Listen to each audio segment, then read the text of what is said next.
Bismillahirrahmanirrahim. Assalamualaikum warahmatullahi wabarakatuh. Halo anak-anak ibu semuanya, berjumpa lagi dengan Ibu Yusi Sabrida. Kali ini akan membawakan materi tema 1, subtema 1, pembelajaran ke-1. Kita akan belajar mengenai IPA dan bahasa Indonesia pada hari ini.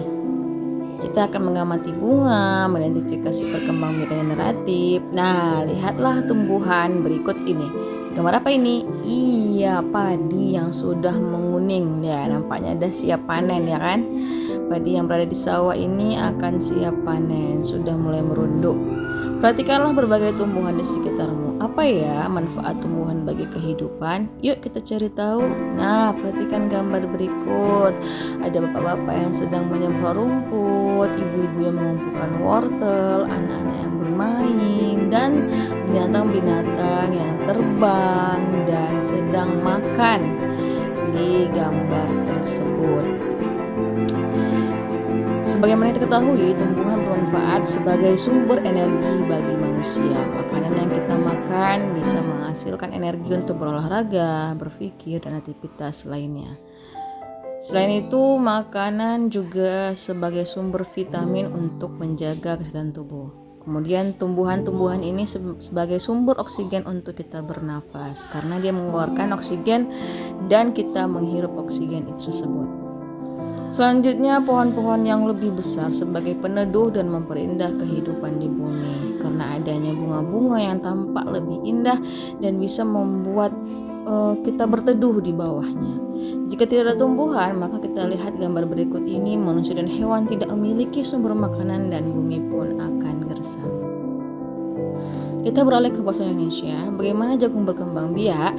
Jagung merupakan salah satu tanaman yang dijadikan bahan makanan pokok di berbagai negara, salah satunya di Indonesia. Di Indonesia, penduduk Pulau Madura menjadikan jagung sebagai makanan pokoknya.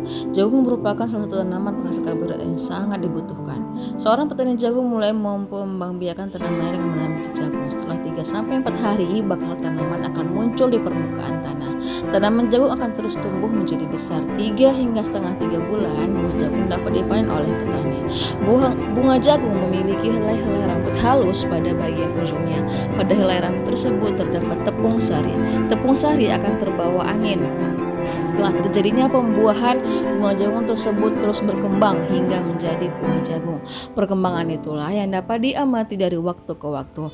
Buah jagung akan siap dipanen ketika rambut jagung sudah berwarna kecoklatan bagian tongkol yang sudah mengering.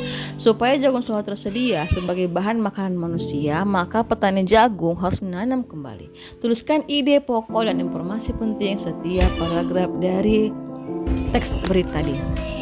Ide pokok dari teks bagaimana jagung berkembang biak. Nah, kita cari ide pokoknya ya dari paragraf pertama. Jagung merupakan salah satu tanaman yang menjadikan bahan makanan pokok di berbagai negara, salah satunya Indonesia. Inilah ide pokok dari paragraf 1. Kita beralih ke paragraf 2. Jagung dikembangbiakkan dengan menanam biji. Nah, itulah dia ide pokok dari paragraf kedua. Nah, paragraf ketiga, 4, dan 5 silakan dicari ya, dibaca lagi teks tadi tersebut. Struktur bunga lengkap, ada mahkota, kepala sari, benang sari, kepala putih, tangkai putih, kelopak, bakal biji, dasar bunga, dan tangkai bunga. Ini adalah bagian-bagian dari bunga lengkap. Penyerbukan adalah peristiwa jatuhnya serbuk sari atau sel jantan ke kepala putik, yaitu sel betina. Macam-macam penyerbukan. Yang pertama, penyerbukan sendiri. Serbuk sari jatuh di kepala putik pada bunga yang sama.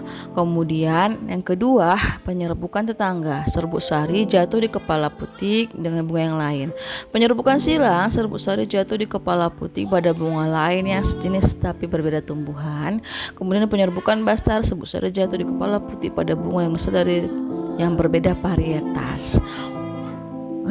Kurang lebihnya mohon maaf. Billahi taufiq wal hidayah. Wassalamualaikum warahmatullahi wabarakatuh.